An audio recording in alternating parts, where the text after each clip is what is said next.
Hello guys! Welcome to my vlog! For today's video, magluluto naman tayo ng tinolang manok. Tara at panoorin nyo kung paano ko itong lutuin. Let's go! Una, maglalagay tayo ng mantika. Ilagay ang bawang. Gisahin lang mabuti.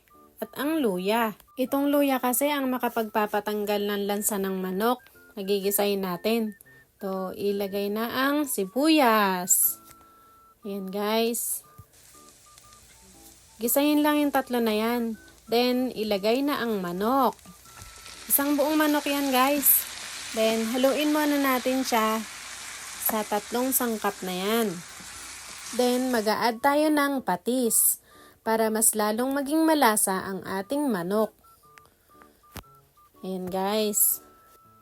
So, ayan. 2 taka lang guys.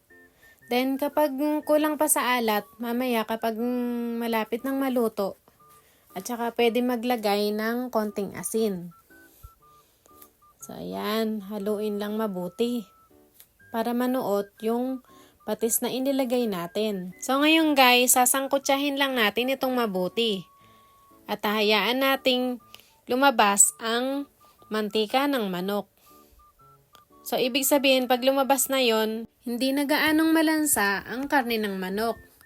Kasi yun ang sikreto eh. Kapag nagluluto ka, sangkutsahin mong mabuti. Kahit ano pang papakarnihan ng baboy or isda. Kapag hindi nyo sinangkutsang mabuti sa mga sangkap na nilagay nyo na yan, malansa. Totoo yan guys. Pansinin nyo guys, pag nagluto kayo, malansa yung karne, 'di ba? Tapos ngayon, ibiling lang natin itong manok. Then tatakpan natin itong muli para pakuluan. So ayan, nabaligtad na natin. Takpan lang ulit ito at pakuluan. Nilagay ko na nga pala yung papaya. Then halu-haluin lang. Tapos maglagay tayo ng 1 cup na tubig. Ayan. Then, takpan ulit. So, ayan na guys, nakuluan na siya. At nag-add uli ako ng 1 pang cup.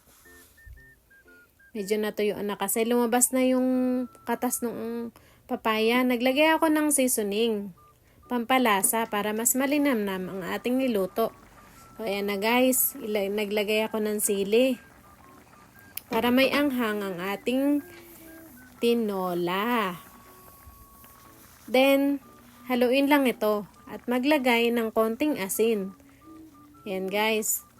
Medyo kulang pa sa alat kaya dinagdagan ko ng konti. Wow.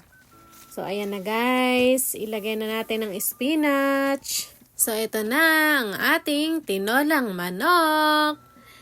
Please like, follow, and share my Facebook page. Thank you for watching guys!